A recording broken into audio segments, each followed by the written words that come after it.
السلام عليكم ورحمة الله وبركاته. الحمد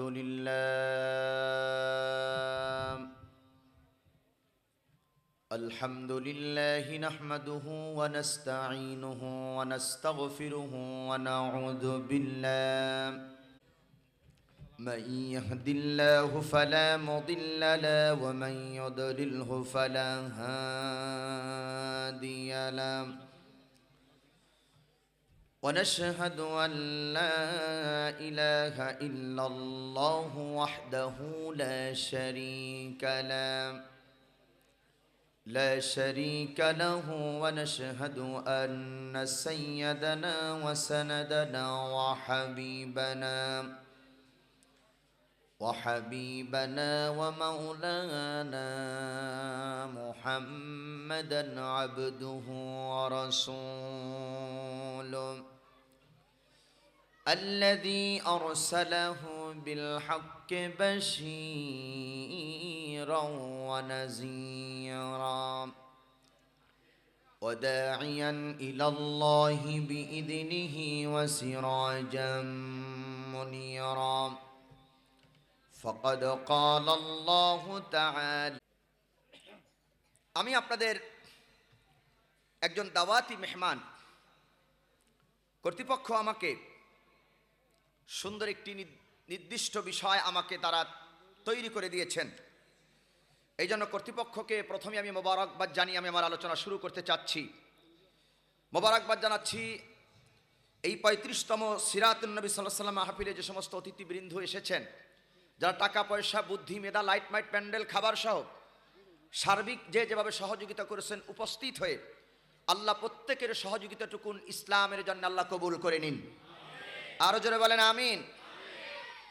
উপস্থিতি, আমি আপনাদের সামনে মুকাদ্দামে ভূমিকাতে কোরআনুল কারীমের সূরা ইউসুফ থেকে 2টা আয়াতে কারিমা তেলাওয়াত করেছি। নবীজির অসংখ্য হাদিস থেকে একটা হাদিস আমি তিরমিজির কিতাবুজ যুহুদ থেকে তেলাওয়াত করেছি। 2টি আয়াত একটি হাদিসের আলোকে যেন কিছু কথা শোনাতে পারি। আমার রব আমার মনিব যেন সেই তৌফিক আমাকে দান করে। সবাই বলেন আমিন। আরো জোরে বলেন আমিন। ক্বালু সুবহানাকা লা ইলমা লানা ইল্লা মা আল্লামতানা ইন্নাকা আনতাল আলিমুল হাকীম রব্বি ইশরাহ লি সাদরি ওয়া ইয়াসসির লি আমরি ওয়াহলুল উকদাতাম মিন লিসানি ইয়াফকাহু কওলি রব্বি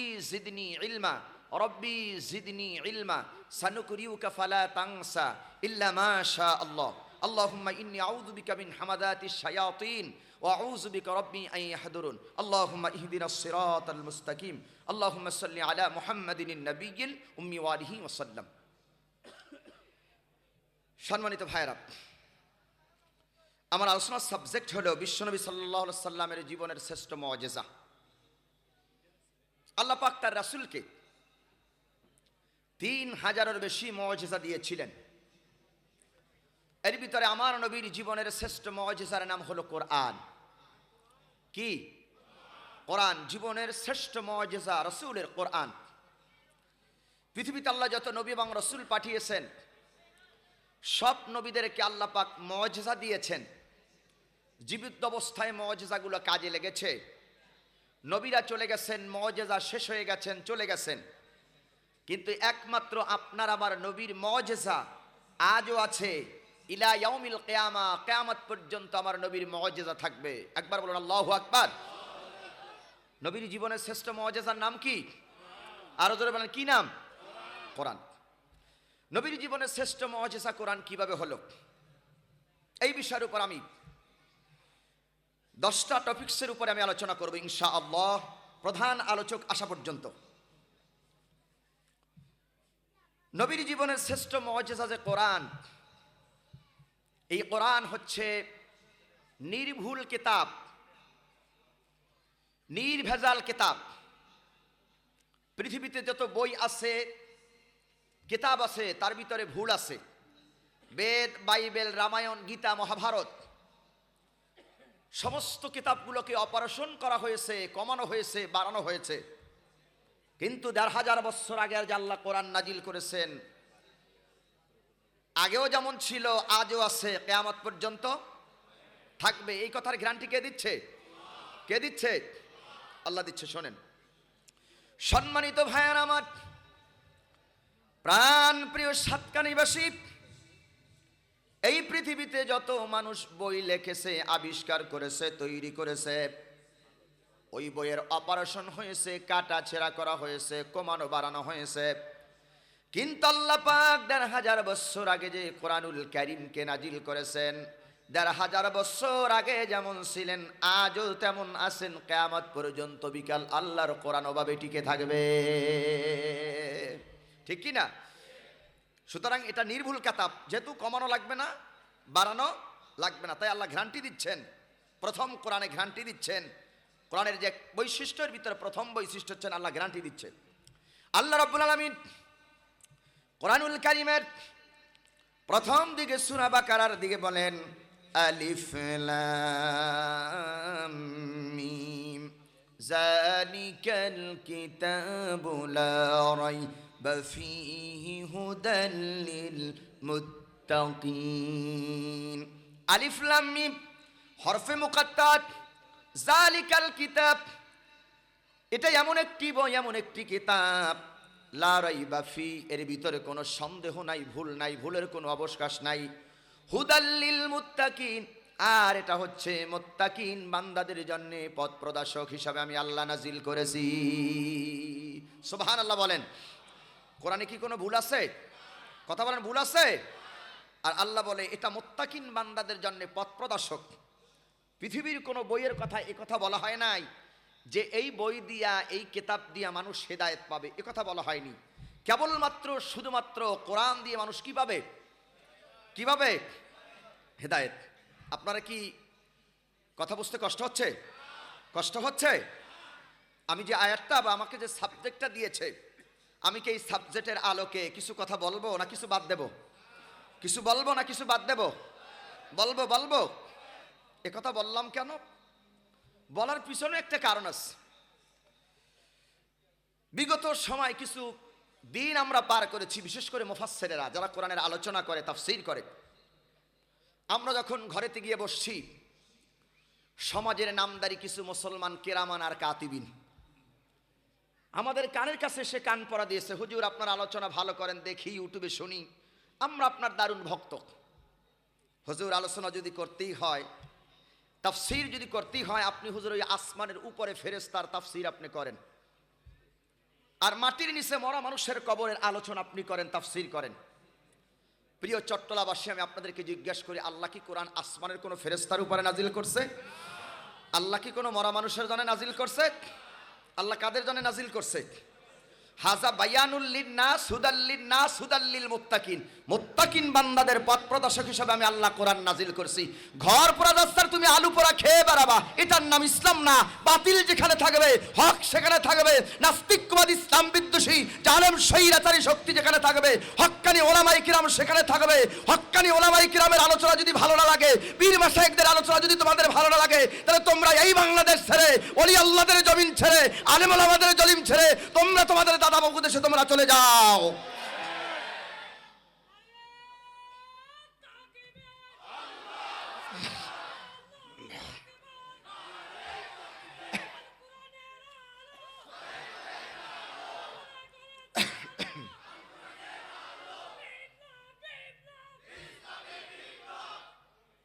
কান লাগান। তাহলে কোরআন মুত্তাকিন বান্দাদের জন্য কি হিদায়েতের বাণী। আসুন, এই কোরআন আল্লাহ পাক তার রাসূলকে দিয়েছে, আর এই কোরআন দিয়ে তার রাসূলকে বলছেন, রাসূল আপনি এই কোরআন দিয়ে মেসেজ দেন, দাওয়াত দেন। আল্লাহ পাক সূরা জারিয়াতের শেষ আয়াতে বলছে। সম্মানিত ভাইয়েরা আমার, আল্লাহ পাক তার রাসূলকে কোরআন দিলেন, দিয়ে আল্লাহ পাক বলছেন ফাযাক্কির বিল কোরআনি মান ইয়াখাফু ওয়াঈদ। যাক্কারা ইউযাক্কিরু মুযাক্কিরান, হে নবী আপনি উপদেশ দেন কোরআন দ্বারা। রাসূল আপনি কোরআন ছাড়া মানুষকে পরিবর্তন করতে পারবেন না।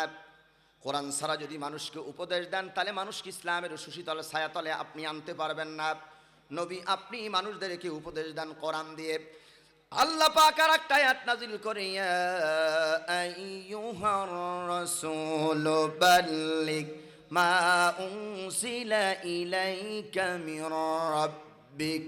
ইয়া আইয়ুহার রাসূল, হে রাসূল, বাল্লাগা ইউবাল্লিগু তাবলিগান, হে নবী আপনি তাবলীগ করেন, বিমা উনজিলা ইলাইকা মির রাব্বিক, রবের পক্ষ থেকে যে কোরআন আসছে সেই কোরআনের দাওয়াত আপনি মানুষের কাছে পৌঁছায় দেন। আল্লাহর হাবিব এর কাছে আয়াত যখন নাজিল হয়ে গেলেন, রাসূল মক্কাবাসীর কাছে চলে গেলেন। আরবের লোকদের কাছে গিয়ে আল্লাহর নবী বললেন, তোমরা বলো, ইয়া আইয়ুহান নাস কুলু লা ইলাহা ইল্লাল্লাহি তুফলিহুন। তোমরা বলো, লা ইলাহা ইল্লাল্লাহ, আল্লাহ ছাড়া কোনো ইলাহা নাই, মাবুদ নাই, উপাস্য নাই, আইনদাতা নাই, বিধানদাতা নাই। আলা লাহুল খলকু ওয়াল আম, সৃষ্টি যার, হুকুম চলবে তার, আকাশ আর জমিন যার, আইন চলবে তার।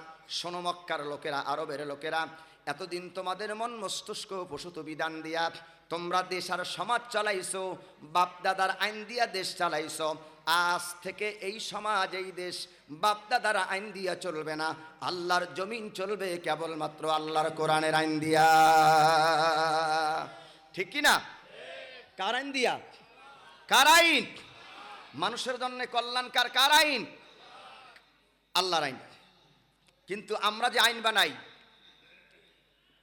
ক্ষমতা আছে যতদিন আইন আছে, ক্ষমতাও শেষ, আইনও শেষ। এই দেশ স্বাধীন হয়েছে কত বছর? 54 বছর। এই দেশে আপনারা কত আইন দেখছেন, বাপের আইন, দাদার আইন, নানার আইন, চাচার আইন, কত আইন দেখছেন, দেখছেন কি না? ক্ষমতাও শেষ, আইনও শেষ। তাই আমরা দেখছি আইন তৈরি করছে যারা 5ই আগস্টের পরে কলাপাতার বিছানায় ঘুমাইছে তারা। কি কথাখান ঠিক কি না?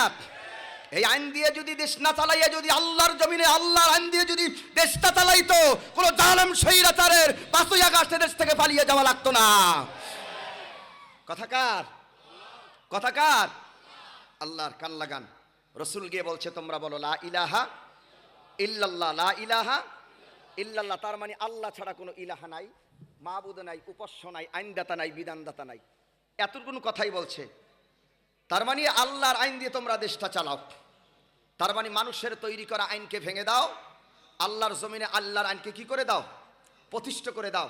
তার মানে হুজুর বলছে লা ইলাহা ইল্লাল্লাহ, আলা লাহুল খলকু ওয়াল আম, সৃষ্টি যার, হুকুম চলবে কার? হুকুম চলবে কার? আল্লাহর। এই কথা তো আপনারা বললেন আল্লাহর হুকুম চলে। রাসূল সাল্লাল্লাহু আলাইহি সাল্লাম বলছে দুনিয়ার কোনো আইন দিয়ে দেশ চালানো যাবে না। মানুষের জন্য সবচাইতে কল্যাণকার হলো আল্লাহর আইন। তোমরা আল্লাহর আইনটা কি মেনে নাও। মক্কার লোকেরা চিন্তা করলেন, রাসূল যখন বলছে লা ইলাহা ইল্লাল্লাহ, তার মানে কি? আল্লাহর আইন যদি সমাজে প্রতিষ্ঠিত হয়ে যায়, তাহলে তো চুরি করা যাবে না, ডাকাতি করা যাবে না, জেনা করা যাবে না, মদ খাওয়া যাবে না, মিথ্যা কথা বলা যাবে না, তারপরে রাতের ভোট দিনে দেওয়া যাবে না, দেশের টাকা বিদেশে পাচার করা যাবে না। তাহলে এখন মুহাম্মদকে ঠেকাতে হবে। কান লাগান। মুহাম্মদ সাল্লামকে ঠেকাতে হবে। তার মানে হুজুর বলছে লা ইলাহা ইল্লাল্লাহ, তার মানে বলছেন যে দুনিয়ার দাড়িপাল্লাটা সব ভেঙে দাও। শোনো মক্কার লোকেরা, আসমানি দাড়িপাল্লা তোমরা জমিনে প্রতিষ্ঠিত করে দাও। সুবহানাল্লাহ বলেন। এখন অনেকে মনে মনে আবার চিন্তা করতে পারেন, হুজুর দাড়িপাল্লার কথা বলছে, আবার যেন কোন অস করে। আমি কোনো দাড়িপাল্লার অস করছি না, আমি বলছি আসমানি দাড়িপাল্লা। কোরআনের একটা নাম হলো মিজান। কি নাম? মিজান মানে কি? দাড়িপাল্লা। এটা দুনিয়ার দাড়িপাল্লা না, এটা বলছি আমি আসমানি দাড়িপাল্লার কথা। আমরা যারা ঢাকা গেছি, ঢাকা সুপ্রিম কোর্টের সামনে দিয়ে গেছেন, এরকম আছেন না কয়েকজন? আছেন? দেখবেন ঢাকা সুপ্রিম কোর্টের সামনে একটা পাল্লা লাগানো আছে, দাড়িপাল্লা। দেখছেন? কথা বল, দেখছেন কি না? আচ্ছা, আমার প্রশ্ন হলো ঢাকা সুপ্রিম কোর্টের সামনে দাড়িপাল্লা লাগাইছে কেন? বলতে পারেন আপনারা? হ্যাঁ, ইনসাফ ভিত্তিক বিচারের ব্যবস্থা করবে বলেই কি লাগাইছে? এখন আপনারা বলেন, ওখানে কি ইনসাফ ভিত্তিক বিচারের ব্যবস্থা হয়? কতক্ষণ হয়? তাহলে ওখানে কি বিচার হয়? অন্যায়। তাহলে ওখানে যে বিচারের ব্যবস্থা হয় ওটা হলো দুনিয়ার দাড়িপাল্লা, ওটা আসমানি দাড়িপাল্লা না। আল্লাহর বিধান হলো আসমানি দাড়িপাল্লা সুপ্রিম কোর্টের সামনে লাগিয়ে দাও, দুনিয়ার দাড়িপাল্লা ভেঙে দাও। যদি দুনিয়ার দাড়িপাল্লা ভেঙে দিতে পারো, আসমানি দাড়িপাল্লা যদি প্রতিষ্ঠিত করতে পারো, আল্লাহর নামে কসম করে বলি, তাহলে দেশের টাকার কোনো জালেম বিদেশে পাচার করতে পারবে না। রাসূল বলছে, বলো লা ইলাহা ইল্লাল্লাহ, তার মানে আল্লাহ ছাড়া কোনো। সম্মানিত ভাইয়ের আমার, আল্লাহ নবী বললেন তোমরা বলো লা ইলাহা ইল্লাল্লাহ, আল্লাহ ছাড়া কোনো ইলাহা নাই, মাবুদ নাই, উপাস্য নাই, আইনদাতা নাই, বিধানদাতা নাই। তোমরা যদি এই কথাটা বলো, তুফলিহুন, তোমরা সফলকামী হয়ে যাবে। আল্লাহ নবী বলেন, মান ক্বালা লা ইলাহা ইল্লাল্লাহ ফাদাখালাল জান্নাত, কোন ব্যক্তি যদি একবার বলে লা ইলাহা ইল্লাল্লাহ, ওই ব্যক্তিকে আল্লাহ রাব্বুল আলামিন জান্নাতের ভিতরে প্রবেশ করাবেন। আল্লাহ নবী যখন বললেন তোমরা বলো লা ইলাহা ইল্লাল্লাহ, আল্লাহ ছাড়া কোনো ইলাহা নাই, এই কথা বলতে নবীজিদেরই মক্কার লোকেরা আল্লাহর নবীর উপরে আর ক্ষেপতে দেরি হয় নাই। তার মানে মসজিদের ইমাম ভালো থাকে ততদিন, হক কথা বলে না যতদিন। হক কথা ইমাম বলে যেদিন, ইমাম সাহেবের চাকরি চলে যায় সেদিন। তবে আপনাদের এলাকায় না, আপনাদের এলাকায় না, আছে আছে, কথা বলেন আছে। আমি কিন্তু হুজুর আপনাদের সাতকানি রস করছি না, আমি কিন্তু আমার ঢাকার কথা বলছি। বহুত মসজিদের ইমামের চাকরি চলে যায় হক কথা বলতে, কারণ সুদখোর, ঘুষখোর, বেনামাজি, হারামখোর, সিনেমার মালিক, যাত্রার মালিক কোরআনের কথা, হক কথা যখন বলে, যারা এই কাজের সাথে জড়িত তাদের কাছে এই কথাগুলো ভালো, কতক্ষণ ভালো লাগে না। আর আমাকে হুজুরকে দোষ তো এমনিতেই বেশি। জোরে গেলে কয় কোথায় জানো দাওয়াত পাইছে, আর আসতে গেলে কয় জম্মের খাওয়া খেয়েছে, না খেতে পারলে কয় মরার হুজুর মসজিদে রাখছি, খেতেও পারে না। কি বলে কিনা বলেন, বলে কিনা? বলবো বলবো, কতক্ষণ বলবো? যত দোষ নন্দ ঘোষ, সত্যটা বললেই দোষ, যত দোষ নন্দ ঘোষ, সত্যটা বললেই দোষ। করলে অন্যায়ের প্রতিবাদ, নামটা হবে তোমার মৌলবাদ, নামটা হবে তোমার জঙ্গিবাদ, নামটা হবে তোমার মৌলবাদ, নামটা হবে তোমার জঙ্গিবাদ। সবাই বলেন যত দোষ নন্দ ঘোষ, সত্যটা বললেই দোষ। করলে অন্যায়ের প্রতিবাদ, নামটা হবে তোমার মৌলবাদ, নামটা হবে তোমার জঙ্গিবাদ। পেন্টাগনে হামলা হলো, দোষ খুঁজে নাহি পেল, পেন্টাগনে হামলা হলো, দোষ খুঁজে নাহি পেল। ওসামাকে দিল দোষের অপবাদ, ওসামাকে দিল দোষের অপবাদ, নামটা হবে তোমার মৌলবাদ, নামটা হবে তোমার জঙ্গিবাদ, নামটা হবে তোমার মৌলবাদ, নামটা হবে তোমার জঙ্গিবাদ। কথা বলেন, কথা বলেন। সত্য কথা বললে মৌলবাদ, না হলে বলবে জঙ্গিবাদ। এখন শুধু মৌলবাদ আর জঙ্গিবাদ আলেমদেরকে বলে না, এখন একটা ট্যাগ লাগায়, তোহমাত দেয়। সেটা হলো মৌলবীদেরকে দেখলে, হুজুরকে দেখলে, আলেমদেরকে দেখলে হয় বলে পাকিস্তানি দালাল, আর নালে বলে রাজাকার। বলে কি না, বলে কি না? বিশ্বনন্দিত মুফাসসির, কোরআনের পাখি আল্লামা সাইদি নব্বরাল্লাহু মারকাদাহু ওয়াজআলাল জান্নাতা মাসওয়াহু, যিনি 50টি বছর দেশে আর বিদেশে তাফসীর করেছেন। আপনাদের মাঠেও এসেছে, আপনাদের মাঠেও কি এসেছে। এই লোকটার হাতে অসংখ্য অমুসলিম কালেমা পড়ে মুসলমান হয়েছে, অসংখ্য বেনামাজি নামাজি হয়েছে, অসংখ্য যুবক মদ জুয়া ছেড়ে দিয়ে আল্লাহ ওয়ালা হয়ে কবরে গেছে। নাস্তিকবাদী জালেম স্বৈরাচার সহ্য করতে পারে নাই, তাকে 13টি বছর নির্মমভাবে নির্যাতন করে ইনজেকশন পুশ করে হত্যা করে দিয়েছে। কথা বলেন ঠিক কিনা? কান লাগান। বিশ্বনন্দিত মুফাসসির একটা কথা বলে গেছে, বলেছেন আমি রাজাকার নই, আমি রাজাকার নই, আমাকে রাজাকারের ট্যাগ লাগাইয়া জেলে বন্দী করা হয়েছেন। হাদিস শরীফের ভিতরে এসেছেন, তুমি যদি কাউকে মিথ্যা কোনো তোহমাত দাও, জিল্লাত দাও, ওই জিল্লাত আল্লাহ দিয়ে তোমাকে দুনিয়া থেকে বিদায় করে দেবে। বানাইছে কি রাজাকার। জালেমের যখন পতন হয়েছে কথা একটাই ছিল, তুমি কে আমি কে, রাজাকার রাজাকার, তুমি কে আমি কে, রাজাকার রাজাকার। বিশ্বনন্দিত মুফাসসির একটা কথা বলেছেন, বেশি তেড়িবেড়ি করবা না, 12 কোটি মুসলমান গাছের গোড়া ধরে নাড়া দেবে, ঝাঁকি দেবে, এক ঝাঁকিতে মামু বাড়ি দিল্লি গিয়া পড়বা। পরে নাই কতক্ষণ পরে নাই। পীর যদি দেখতে হয়, ওলি যদি দেখতে হয়, বিশ্বনন্দিত মুফাসসিরের দিক তাকিয়ে দেখেন। রসুল 40 বছর সকলের কাছে আল আমিন, বিশ্বাসী, তার মানে ভালো মানুষ। কি মানুষ? কি মানুষ? সম্মানিত ভাইয়ার আমার, মক্কার লোকেরা বলতো আব্দুল্লাহ দুনিয়া থেকে চলে গেছে, আব্দুল্লাহ দুনিয়া থেকে চলে গেছে। ওরা বলতো আব্দুল্লাহ দুনিয়া থেকে চলে গেছে, আমেনা দুনিয়া থেকে চলে গেছে। কিন্তু আব্দুল্লাহ আমেনা এমন একটা সন্তান রেখে গেছেন, আরব ভূখণ্ডের ভিতরে, মক্কা নগরীর ভিতরে আব্দুল্লাহর বেটা মুহাম্মাদের মতন শ্রেষ্ঠ মানুষ আর নাই। কারণ তৎকালীন যুগে অগ্রণী ব্যাংক, সোনালী ব্যাংক, রূপালী ব্যাংক কোনো ব্যাংক ছিল না। ব্যাংকের নাম ছিল মুহাম্মাদুর রাসূলুল্লাহ সাল্লাল্লাহু আলাইহি ওয়াসাল্লাম। আমার নবীর কাছে মক্কার লোকেরা যেমনি আমানত রেখেছেন, নবীজি তেমনি আমানত ফেরত দিয়েছেন। রূপ্য স্বর্ণ যেমন আমার নবীর কাছে রেখেছেন, নবী আবার তেমনি ফেরত দিয়েছেন। টাকা পয়সা যেমনি রেখেছেন, নবীজি তাই ফেরত দিয়েছেন। তাই মক্কার লোকেরা হুজুরের সার্টিফিকেট দিলেন, আল আমিন, বিশ্বাসী বিশ্বাসী বলে ডাকলেন।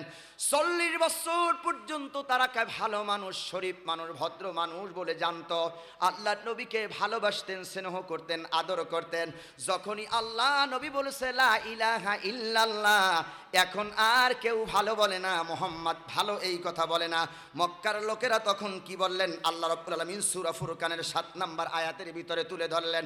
আল্লাহ পাক বলেন, অকালু মালি হাজার রাসূলি ইয়াকুলু তাআমা ওয়া ইয়ামশি ফিল আসওয়াক লাউলা উনজিলা ইলাইহি মালাক ইলাইহি মালাকুন ফায়াকুনা মাআহু নাযীরা।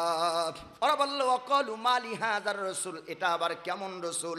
অকালু মালি হাযার রাসূল, এটা আবার কেমন রাসূল? ইয়াকুলুত তাআমা, সে তো খাবার খাদ্য খায়, ওয়ায়ামশি ফিল আসওয়াক, সে তো বাজারে যায়, চলাফেরা করে, এ আবার কেমন রাসূল? 40 বছর এই কথা বলে নাই। কখন কালেমার দাওয়াত দিয়েছে লা ইলাহা ইল্লাল্লাহ, তখনই বলছে এটা কেমন রাসূল? বাজারে যায়, খায় দায়ে, চলাফেরা করে, এই রাসূল আমরা মানি না। লাউলা উনজিলা ইলাইহি মালাক, যদি রাসূলের সাথে ফেরেশতা দেওয়া হয়তো তাহলে আমরা মানতাম। 40 বছর মানছে, তার মানে 40 বছর পর্যন্ত নবী কালেমার দাওয়াত দেয় নাই, তাই ভালো মানুষ। যখন কালেমার দাওয়াত দিয়েছে তারা বলে কেমন রাসূল? বাজারে যায়, খায় দায়ে, এই রাসূল আমরা মানি না। আসেন এই আয়াতের ব্যাখ্যাটা একটু টান দিয়ে বর্তমান সমাজের সাথে একটু মিলাই দিই। 1500 বছর আগে নবী দাওয়াত নিয়ে গেছে, বলছে ওরা কেমন রাসূল, আর এখন বলে না কেমন রাসূল, এখন বলে এটা কেমন হুজুর। কথা কয় না? আগে বলছে কেমন রাসূল, আর এখন বলে কি? এখন বলে কেমন হুজুর। তার মানে হুজুরদা হক কথা বললি দেখবেন প্যান্ডেল থেকে বের হয়ে যাবে, রাস্তা দিয়ে যখন যাবে, মসজিদ থেকে বের হয়ে যখন রাস্তা দিয়ে যাবে, বলবে এটা কেমন হুজুর। আর 1500 বছর আগে বলছে কেমন রাসূল, আর এখন বলে কি? কেমন হুজুর। তার মানে এরা মানতে পারে না, সহ্য করতে পারে না। বললেন এরা লাউলা উনজিলা ইলাইহি মালাক, আল্লাহ কেন মুহাম্মদ সাল্লাল্লাহু আলাইহি ওয়াসাল্লামের সাথে ফেরেশতা দিল না দাওয়াত দেওয়ার জন্যে? আল্লাহ যদি চাইতেন হুজুরের সাথে ফেরেশতা দিতে পারতেন না? কতক্ষণ পারতেন না?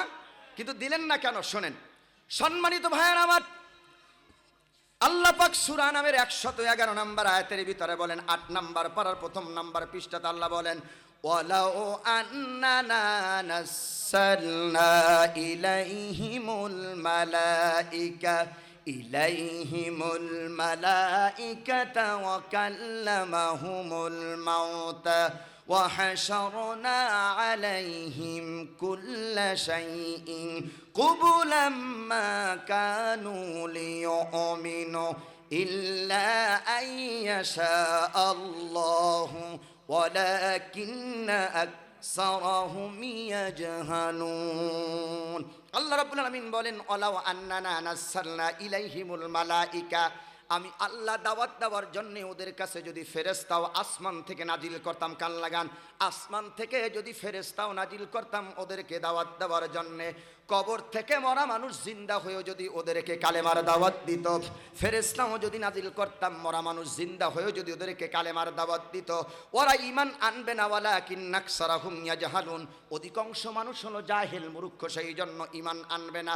কেন ঈমান আনবে না? আল্লাহ সূরা বাকারার 7 নম্বর আয়াতের ভিতরে বলেন, খতামাল্লাহু আলা কুলুবিহিম ওয়া আলা সামিইহিম ওয়া আলা আবসারিহিম গিশাওয়াতু ওয়া লাহুম আযাবুন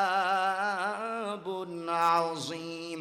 খতামাল্লাহু আলা কুলুবিহিম, যাদের কলবের ভিতরে আল্লাহ মোহর লাগায় দেশে, সেল লাগায় দেশে, তালাবদ্ধ করে দেশেন, ওদের চোখ আছে, চোখ দিয়ে ওরা দেখে না, কান আছে, কান দিয়ে শোনে না।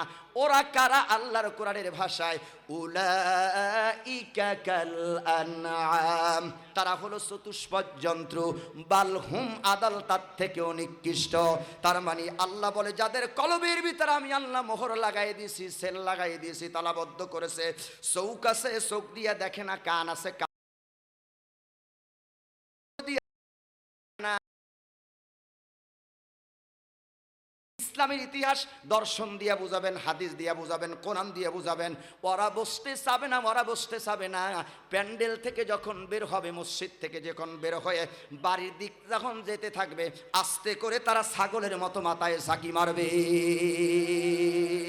কির মতো ঝাঁকি দেবে? কথা বলে কির মতন? আরো ধরবেন কির মতো? ছাগলের মতো মাথায় ঝাঁকি মারবে। অভ্যাস কিন্তু ছাগলের মাথায় ঝাঁকি দেওয়া, ঠিক কি না? ছাগলের অভ্যাস কি? মাথায় ঝাঁকি দেওয়া। তবে আপনাদের এই সাতকানিয়ার ছাগল মাথায় ঝাঁকি দেয় কিনা আমার জানা নাই। আপনাদের এলাকার ছাগল কি মাথায় ঝাঁকি দেয়? কতক্ষণ ঝাঁকি দেয়? দেখেন আল্লাহর কথা, উলাইকা কাল আনআম, তারা হলো চতুষ্পদ জন্তু, বালহুম আদাল, তার থেকে নিকৃষ্ট। আমাদের সমাজ এমন নিকৃষ্ট মানুষ আছে মাথায় ঝাঁকি দেয়। কেমনে ঝাঁকি দেয়? কান লাগান। আব্দুল করিম ভাইয়ের আছে একটা কাঁঠাল বাগান, আর আব্দুল জব্বার ভাই পালে ছাগল। দুই বন্ধুর ভিতরে, অর্থাৎ দুই পার্শ্ববর্তী দুই ভাইয়ের ভিতরে দ্বন্দ্ব, ঝগড়া। বুঝেন তো আপনারা? ঝগড়া। এখন আব্দুল জব্বার ছাগলকে পড়াচ্ছেন, এই ছাগল, বুখারী, মুসলিম, তিরমিজি, আবু দাউদ, নাসাই, ইবনে মাজাহ সব কিতাব তোরে পড়াইলাম। ওই আব্দুল করিম বাসারায় কিন্তু আমার শত্রু, ওর আছে কাঁঠাল বাগান। ছাগল, তুই কাঁঠাল বাগানে যাস না, কাঁঠাল পাতা খাইস না, দ্বন্দ্ব বাজাস না। ছাগলকে যখন রশি থেকে ছেড়ে দেবেন, ছাড়ার সাথে সাথে দেখবেন ছাগল কোনো দিক তাকাবে না, সোজা মালিকের দিক তাকাবে। তাকাই প্রথমে ছাগল এরকম করবে। তার মানে আব্দুল জব্বার সাহেব, তুমি যা পড়াইছো এগুলো তো আমার কাজ হবে না। আব্দুল করিমের বাড়িতে যেতে হবে, কাঁঠাল পাতা খেতে হবে। কি কতক্ষণ ঠিক কি না? ঠিক কি না? আমার গ্রামের বাড়ি হচ্ছে বাগেরহাট, খুলনা গ্রামের বাড়ি। 2019 সালে একটা ছাগল কিনলাম, কোরবানি দেব বলে ছাগলটা কিনে রশি ধরে ধরে ধরে টেনে টেনে বাড়ির দিক নিয়ে যাচ্ছি। মাছ পথে গিয়ে দিয়েছে ছাগল ব্রেক। ব্রেক বুঝুন তো আপনারা? খামি। আপনারা কি বলেন, খামি না ব্রেক? কি বলেন? Break this. ব্রেক দিয়ে ছাগল দেখি সোজা আমার দিক তাকিয়েছে। মনে মনে চিন্তা করলাম যে ছাগল ব্রেক দেয় কেন, আমার দিক তাকিয়েছে কেন? টাকা তো কম দিই নাই, ছাগল ব্রেক দেয় কেন? ছাগল ব্রেক দিয়ে মালিকের 3টা মতলব দেখে। 1 নম্বরে দেখে মালিককে আমাকে ঘাস খাওয়ার জন্য নাই, 2 নম্বর দেখে মালিককে আমাকে বিক্রি করার জন্য নাই, 3 নম্বরে ছাগল দেখে মালিককে আমাকে জবাই করার জন্য নাই। একটা ছাগল ব্রেক করে মালিকের কয়টা মতলব দেখলো? কয়টা? জবাই দেওয়া, ঘাস খাওয়া, বিক্রি করা। একটা ছাগল ব্রেক করে মালিকের 3টা মতলব দেখলো। আর আমি মানুষ, সৃষ্টির শ্রেষ্ঠ আশরাফুল মাখলুকাত, একবার ব্রেক করে দেখলাম না কোন রাস্তায় হাঁটছি, জান্নাতের না জাহান্নামের রাস্তায় হাঁটছি, কার পিছনে নেতৃত্ব দিচ্ছি, ডানে না বামে, একবার ব্রেক করে দেখলাম না। তাই আল্লাহ কাবা বলে উলাইকা কাল আনআম, তারা হলো চতুষ্পদ জন্তু, বালহুম আদাল, তার থেকে নিকৃষ্ট। আমাদের সমাজ, আমাদের দেশে এত নিকৃষ্ট মানুষ আছে, কোরআন হাদিস দর্শন ইতিহাস দিয়ে বুঝাবার পর বুঝতে চায় না। রাস্তা দিয়ে যখন যায়, প্যান্ডেল থেকে যখন বেরিয়ে বাড়ি যায়, তখন ছাগলের মতো আস্তে করে মাথায় ঝাঁকি মারে। মারে কি না? তবে আপনাদের সাতকানিয়ায় নাই? আছে আছে আছে, সাতকানিয়ায় আছে। আচ্ছা, এরকম ছাগলের মতো মাথায় কারা কারা ঝাঁকি দেন? একটু হাত জাগান তো। হ্যাঁ, কারা ছাগলের মতো মাথায় ঝাঁকি দেন? আসেন কি? একটু হাত জাগান তো। রসুল দাওয়াত নিয়ে গেলেন, হুজুর দাওয়াত নিয়ে গেলেন 40 বছর আলামিন।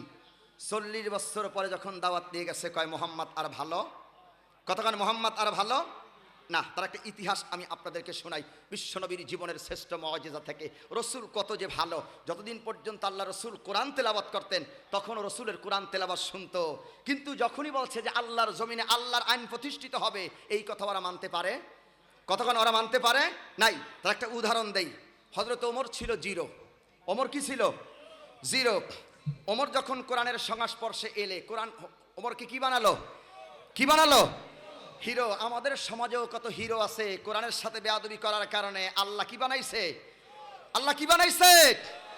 একজন ছিলেন, আমি নাম বললে আপনারা চিনে ফেলবেন, কান লাগান, বলতেন রাষ্ট্র ধর্ম ইসলাম মানি না। আল্লাহ কয় সোর, তুমি ইসলাম মানলেও কি না মানলেও কি, ইসলাম থাকবে, তোদের মতো নাস্তিক জালেম স্বৈরাচার থাকবে না। কথা কার? আল্লাহ। হযরত ওমর রাদিয়াল্লাহু তাআলা আনহু জিরো। সম্মানিত ভাইয়েরা আমার,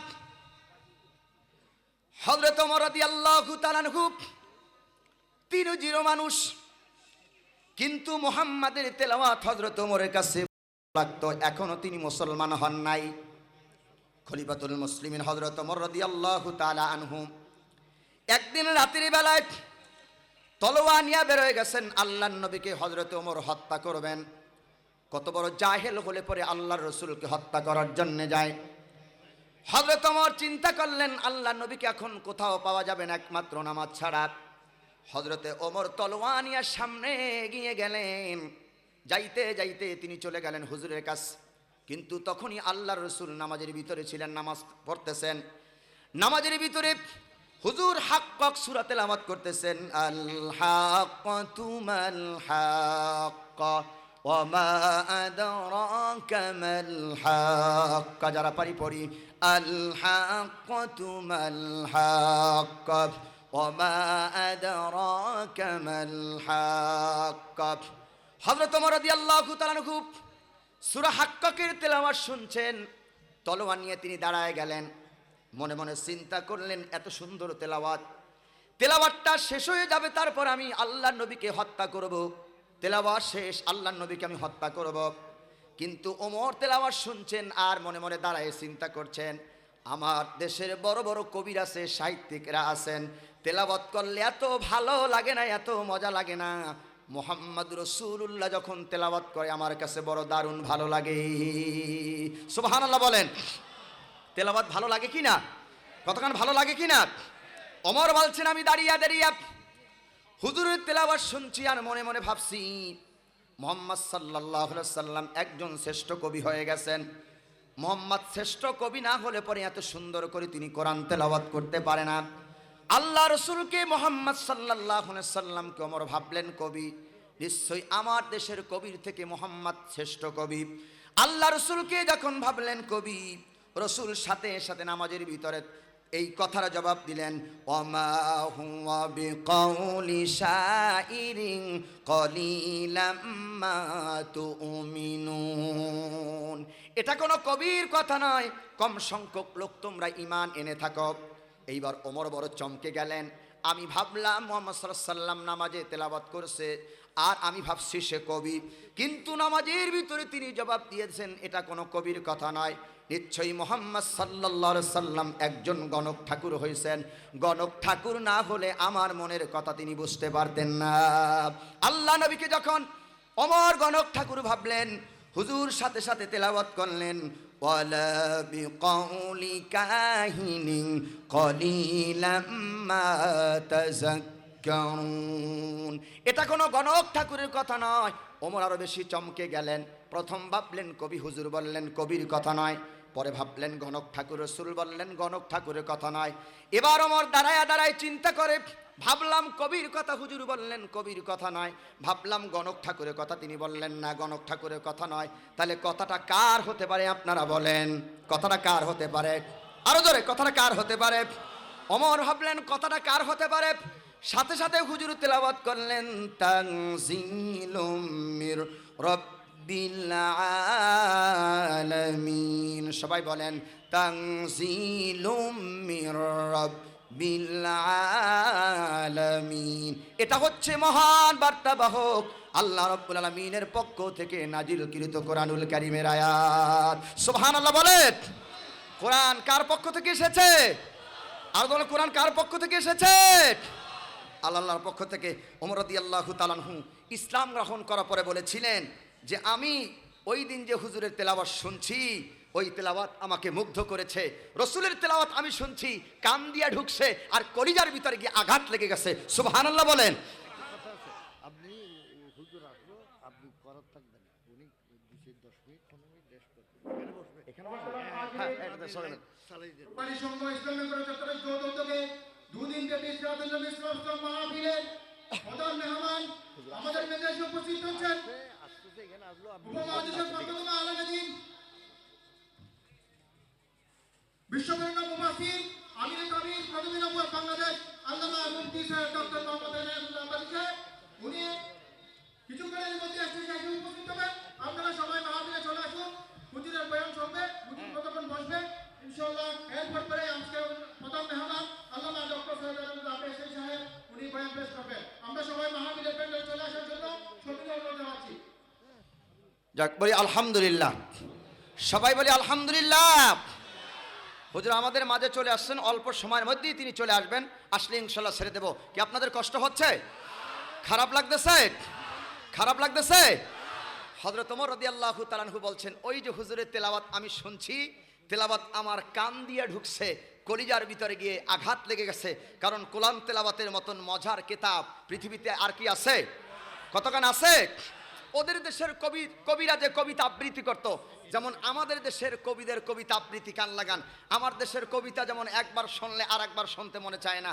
কি কবিতা বানিয়েছে শিক্ষা ব্যবস্থা, একটু কান লাগান। হাট্টিমা টিম টিম, তারা মাঠে পারে ডিম, তাদের খাড়া দুইটা শিং। ওই দেখা যায় তাল গাছ, ওই আমাদের গা, ওইখানেতে বাস করে জেতা বগির ছা। ও বগি তুই খাস কি, পান্তা ভাতের চাষ কি? পান্তা আমি খাই না, পুঁটি মাছ পাই না, যদি একটা পাই জম্মের খাওয়া খাই। কি কতক্ষণ ঠিক কিনা? শিক্ষা ব্যবস্থা নিয়ে একটু কথা বলতে হয়। বিগত দিনের জালেম স্বৈরাচারের শিক্ষা ব্যবস্থা আনা রাব্বুকুমুল আলা পর্যন্ত গিয়ে পৌঁছেছেন। ওই শিক্ষা ব্যবস্থাকে ভেঙে দিতে হবে। ইসলামী শিক্ষা ব্যবস্থা আমাদের সমাজে চালু করতে হবে। ঠিক কিনা বলেন? নারায়ে তাকবীর, নারায়ে তাকবীর। আল কোরআনের আলো, আল কোরআনের আলো, আল কোরআনের আলো। প্রধান মেহমানের আগমন, প্রধান মেহমানের আগমন। আল্লামা মুফতি সৈয়দ ডক্টর মোহাম্মদ এনায়েতুল্লাহ আব্বাসী হুজুরের আগমন। সাতকানিয়াবাসীর পক্ষ থেকে, সাতকানিয়াবাসীর পক্ষ থেকে আল কোরআনের আলো। দুনিয়ার মুসলিম, দুনিয়ার মুসলিম, নারায়ে তাকবীর। প্রধান মেহমানের আগমন, প্রধান মেহমানের আগমন। আব্বাসী হুজুরের আগমন। সাতকানিয়াবাসীর পক্ষ থেকে, চট্টলাবাসীর পক্ষ থেকে আল কোরআনের আলো, আল কোরআনের আলো, কোরআন সুন্নাহর আলো, কোরআন সুন্নাহর আলো। প্রধান মেহমানের আগমন। নারায়ে তাকবীর।